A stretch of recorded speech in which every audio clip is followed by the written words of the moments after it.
Bonjour à tous, donc nous nous retrouvons pour cette vidéo à propos du chapitre 12, donc sur l'électricité. Donc cette vidéo traite de la partie 3, caractéristiques courant de tension de votre polycopier. Donc l'idée dans cette partie-là, c'est un petit peu de découvrir ce que c'est qu'une caractéristique courant de tension. Donc déjà savoir qu'une caractéristique courant de tension, c'est la courbe U égale fonction de I. Et cette caractéristique, on va pouvoir l'établir quel que soit le dipôle, que ce soit un récepteur, un générateur. Donc nous, on va en voir deux. On va avoir dans le petit 1 le dipôle qui s'appelle résistance. Donc on va établir la caractéristique de la résistance. Et dans le petit 2, on parlera d'un générateur, c'est-à-dire une source de tension. Ça sera la caractéristique d'une pile. Voilà. Donc parlons de la résistance. Alors déjà le symbole, vous le connaissez tous, hein, avec l'intensité qui le traverse, et la flèche tension, comme c'est un récepteur, elle est dans le sens opposé au courant. Le montage qui va nous servir à établir la caractéristique de cette résistance, c'est un montage. Déjà il doit y avoir l'intensité qui peut être variable, on peut la faire varier, et puis bien sûr après il faudra les instruments de mesure pour mesurer U et I aux bornes de la résistance. Donc, voilà le montage qu'on va utiliser. Alors on a notre dipôle étudié ici, et ensuite on a un générateur de tension réglable. Hein. Ici c'est comme si on changeait les piles en fait. Une fois on met une pile 4 volts, une fois on met une pile 6 volts, etc. Donc là c'est avec un bouton qu'on change la tension, et ça permet de faire varier tout simplement le courant dans le circuit, donc l'intensité. Et ensuite, donc pour pouvoir mesurer cette intensité, on met un appareil de mesure, un ampèremètre en série, et puis on met également un voltmètre, donc en dérivation sur la résistance.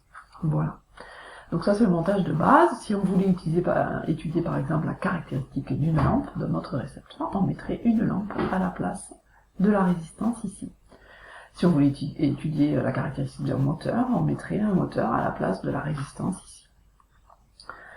Ensuite, donc une fois qu'on fait ça, on fait varier notre tension, ici, la tension réglable, et on va donc imposer des courants d'intensité différentes dans notre circuit, donc dans notre résistance. Donc voilà ce que ça donne. On obtient ensuite, en mesurant ces différents courants et ces différentes tensions au bord de la résistance, on mesure ça et on trace notre courbe qui s'appelle la caractéristique de la résistance étudiée. Voilà. On constate que pour une résistance, c'est une droite passant par l'origine, donc une fonction linéaire, dont on peut écrire l'équation. Donc l'équation, c'est U égale RI. U, en fait, ça correspond à ce que vous avez appris en maths, c'est du type Y égale A fois X. Hein.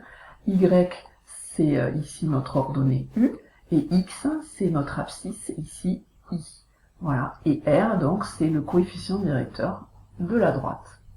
Donc si on prend un point P, par exemple, sur la droite, et qu'on trouve ses coordonnées, on va pouvoir, comme vous avez appris en mathématiques, trouver le coefficient directeur de la droite, et en déduire la valeur de la résistance, en ohms, bien sûr.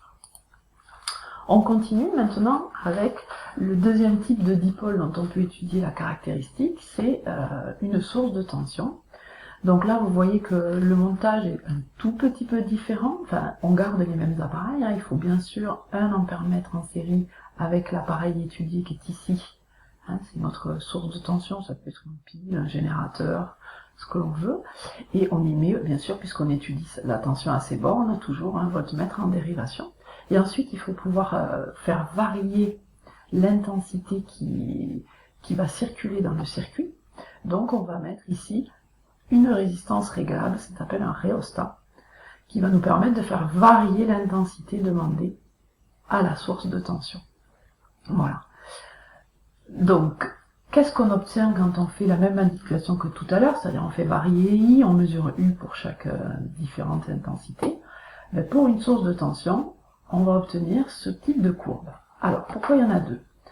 La première, c'est la rouge ici, c'est si la source était idéale, c'est-à-dire c'est ce qu'on attendait. On attendait que quelle que soit l'intensité dans le courant, dans le circuit, la pile donne toujours délivre toujours la même tension, c'est-à-dire une tension constante.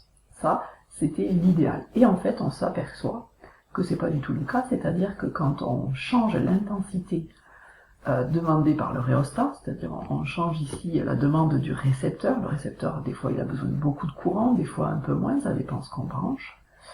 Et bien la pile, elle donne pas la même tension, c'est-à-dire on voit que plus le courant demandé est important, plus le récepteur a besoin d'intensité, plus la pile va avoir une tension à ses bornes qui chute. Donc ça c'est ce qu'on appelle la réalité, hein, c'est-à-dire c'est la source réelle. Donc dans l'idéal, vous voyez cette colonne, c'est ce qu'on aurait aimé avoir. Donc on aurait aimé avoir U égale E, c'est-à-dire quelque chose de fixe, quelle que soit la demande en face du récepteur. Et ça aurait été symbolisé comme ça. C'est d'ailleurs le symbole qu'on avait utilisé au départ.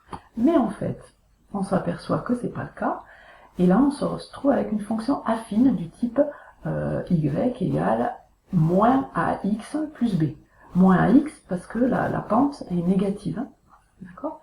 Donc on va appliquer ça, c'est-à-dire y ici c'est u, x ici c'est i, et b, leur donné à l'origine, c'est la valeur e ici. Donc ça va vous donner une équation du type, bien sûr, comme je vous ai dit, y égale moins ax plus b.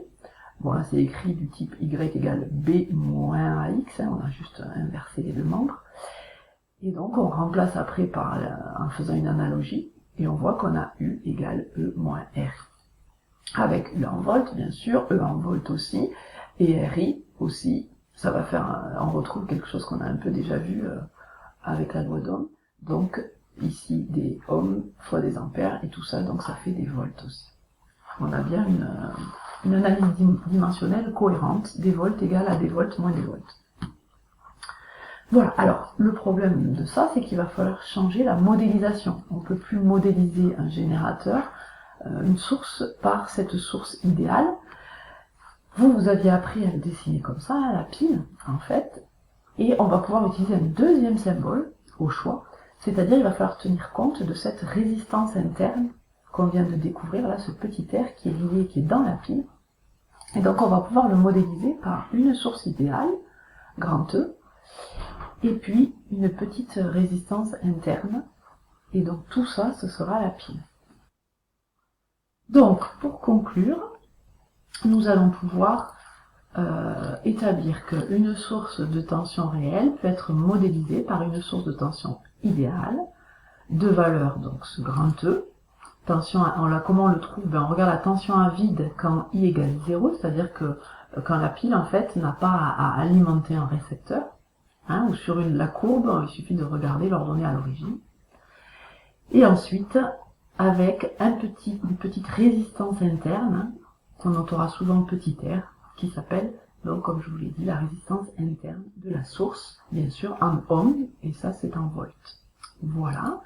Ensuite, alors ça va avoir un impact, hein, le fait qu'en fait il y ait une résistance interne, c'est-à-dire que dès que le courant demandé va être important, la tension électrique de la pile va forcément diminuer. Voilà. Bien, et pour terminer cette partie 3, vous pourrez faire ces exercices de votre feuille d'exercice, et on corrigera ça la prochaine fois. Vous retrouverez la vidéo, la suite en fait de ce PowerPoint, c'est-à-dire le grand 4 puissance, énergie et rendement, dans la vidéo suivante. Merci pour votre attention. À bientôt.